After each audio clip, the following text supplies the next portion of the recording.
Hello students, today we will be discussing the topic challenges of adolescence.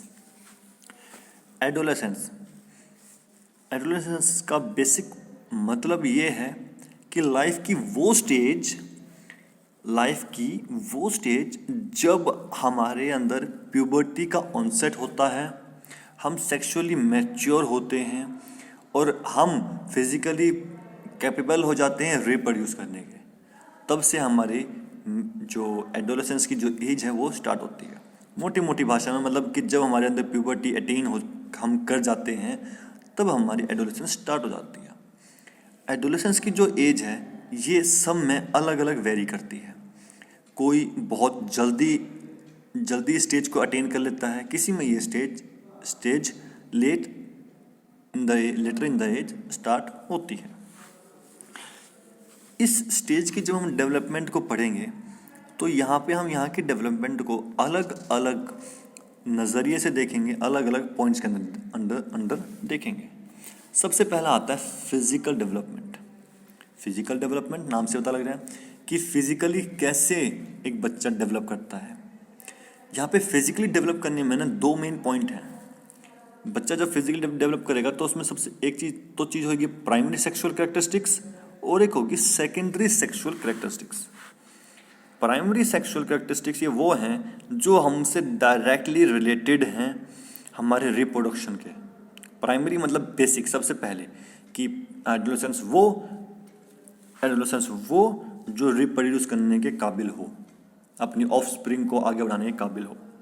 और secondary sexual characteristics आगे हमारे आसपास के हमारे सारे फीचर्स कि बॉयज़ में जैसे कि फेशियल हेयर्स वगैरह, आवाज़ का भारीपन, ठीक है, ये सब कुछ आगे सेकेंडरी सेक्सुअल कैरेक्टरिस्टिक्स।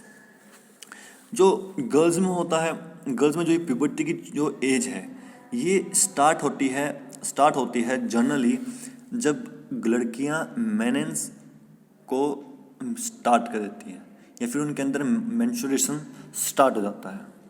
ठीक है, मेंस्ट्रुएशन स्टार्ट हो जाता है। ये जनरली 12 से 13 लड़कों में होता है और ये 10 से 11 साल में ये लड़कियों में स्टार्ट हो जाता है। मतलब लड़कियां बहुत जल्दी मैच्योर होती हैं, ये बोला भी जाता है। ठीक है, ये आ गया। अब यहाँ पे क्या है, अब जैसे जैसे एक बच्चा जब वो फिजिकली डेवलप कर रहा है तो उसके अंदर बहुत सारे क्वेश्चन रेज होते हैं अपने प्रति कि मेरे अंदर ये चेंजेस क्यों आ रहे हैं, किस लिए आ रहे हैं और इन चेंजेस से मेरे अंदर क्या क्या इफेक्ट पड़ रहे हैं, उन सब के रीजंस क्वेश्चन रेज होते हैं उसके अंदर। तो अगर बच्चे को ये सभी क्वेश्चंस के आंसर मिल जाते हैं तो उसकी ये स्टेज बहुत ही स्मूथली आगे बढ़ती है। लेकिन अगर किसी बच्चे को इनके आंसर्स नहीं मिल पाते कि मेरे अंदर ये चेंजेस क्यों हो रहे हैं, तो फिर वहाँ पे वो अपने आप को दुनिया से अलग थलग मान करके बैठ जाता है। इसलिए ये बोला भी जाता है कि हमें अपने जो एडोलेसेंस होते हैं, प्यूबर्टी में जब हम अटेन कर जाते हैं तब हमें अपने अंदर होने वाले चेंजेस के प्रति जागरूक होना चाहिए और अपने पेरेंट्स से या अपने टीचर से पूछना चाहिए कि ऐसे क्यों हो रहा है। ठीक है, इनके क्या क्या साइड इफ़ेक्ट्स हो सकते हैं, क्या क्या अच्छी बातें हो सकती हैं, ये कब तक चलेगा, कब तक क्या नहीं होगा, तो ये सब हमें पता होना चाहिए। ठीक है, यहाँ पे अब बच्चे के अंदर फिजिकल चेंजेस हो रहे हैं। ठीक है, अब यहाँ पे एक सेंस ये भी आ रही है बच्चे के अंदर कि मैं बड़ा हो चुका हूँ। तो बड़ा हो चुका हूँ तो यहाँ पे फिर उसके अंदर बहुत सारे कॉग्निटिव चेंजेस भी आएंगे। कॉग्निटिव मतलब कि उसके सोचने के तरीके में भी चेंज आएगा, उसके थिंकिंग प्रोसेस में चेंज आएगा, प्रॉब्लम सॉल्विंग में चेंज आएगा। इसको डिफाइन करने के लिए पियाजे ने अपनी फॉर्मल ऑपरेशन स्टेज दी थी।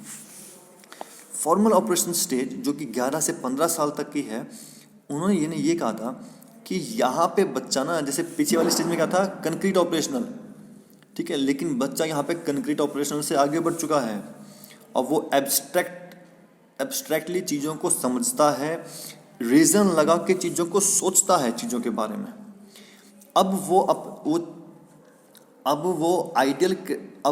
सोचता है, उसके लिए आइडियल कैरेक्टरिस्टिक्स कौन सी हैं कि उसको क्या चाहिए, कैसे चाहिए, क्यों चाहिए।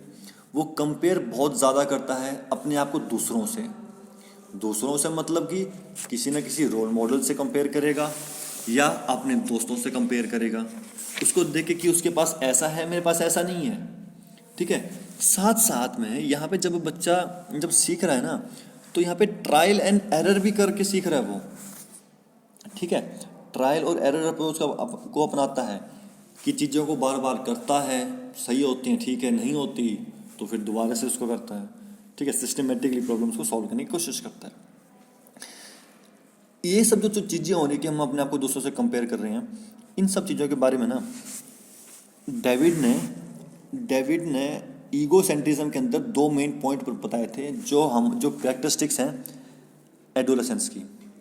ठीक है, क्या बोला? एक तो है इमेजिनरी ऑडियंस, एक है पर्सनल फेबल। डेविड ने ये कहा था इमेजिनरी ऑडियंस मतलब कि वो ऑडियंस जो इमेजिनरी है, हमारे सामने अस्तित्व में नहीं है। क्या कहते हैं कि एक बच्चा जो एडोलेसेंस की उम्र में है, उसको हमेशा ये लगता है कि मुझे कोई ना कोई देख रहा है, मुझे कोई ना कोई नोटिस कर रहा है, मेरे ऊपर सबकी नज़र है। तो वो अपने आप को क्या करेगा, अपने आप को ज़्यादा अच्छे तरीके से मेंटेन करेगा, लुक वाइज भी, ड्रेस वाइज भी। ठीक है, अपने आप को अपने बार बार शीशे में देखेगा। ये सब कैरेक्टरिस्टिक्स हैं जो आप रिलेट कर सकते हो इनके साथ। दूसरा उसने क्या बोला? Personal fable.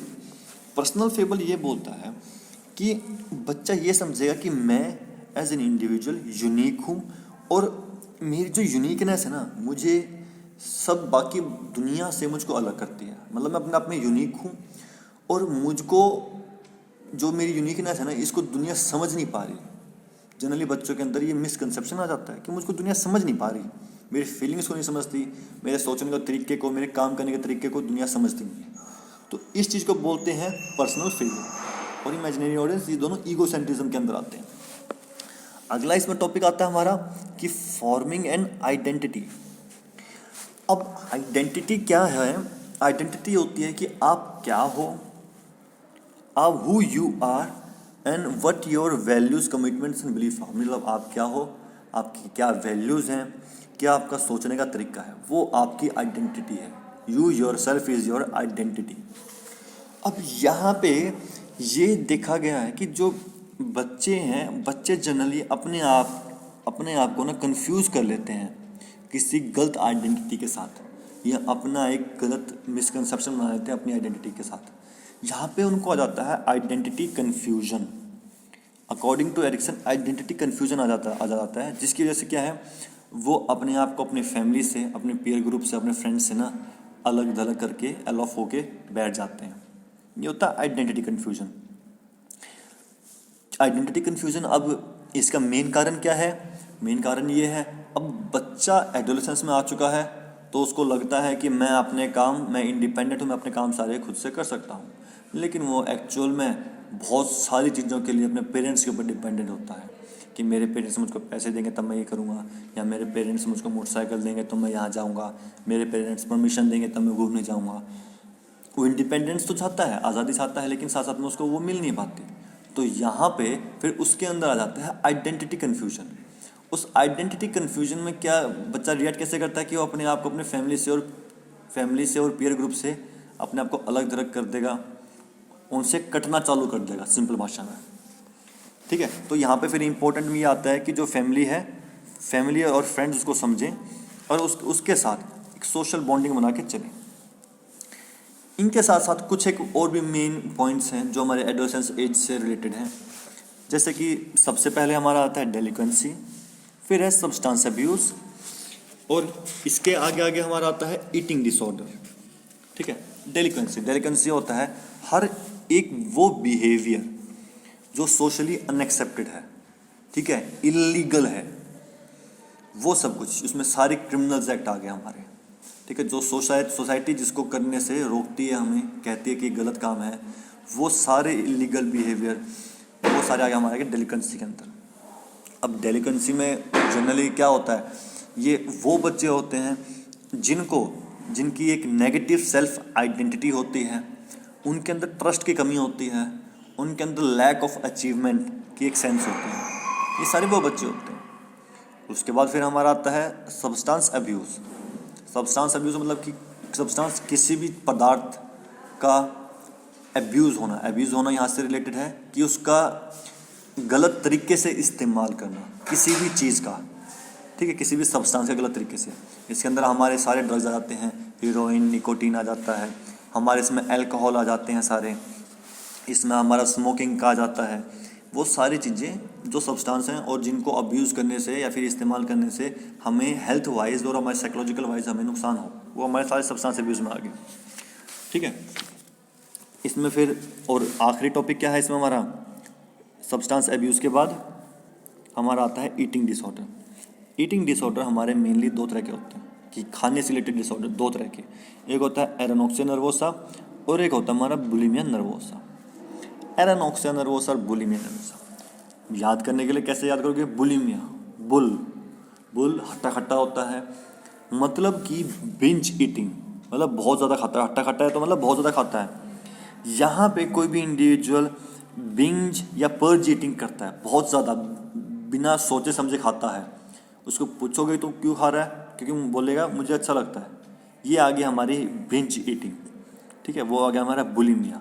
एरेनोक्सिया नर्वोसा क्या होता है कि यहाँ पे कोई भी इंसान अपने आप को सोचता है कि मैं और ज़्यादा पतला हो जाऊँ, स्टारवेशन करके, एक्सरसाइज करके नहीं, स्टारवेशन, भूखा रह के, खाना ना खा के पतला हो जाऊँ, इस डिसऑर्डर को बोलते हैं एरेनोक्सिया नर्वोसा, ठीक है। तो यहाँ पे आज के लिए हमारे लिए इतना ही काफ़ी है, ठीक है। आगे वाली क्लासेस में हम जो मोस्ट प्रोबेबली आपकी फिजिकल क्लास लगेगी, हम वहाँ पे फिर ये चैप्टर को फिर से रिवाइज करेंगे और यहाँ पे अडल्टहुड से आगे हम देखेंगे। Till then revise the chapter, if you have any doubt you can ask me. Thank you.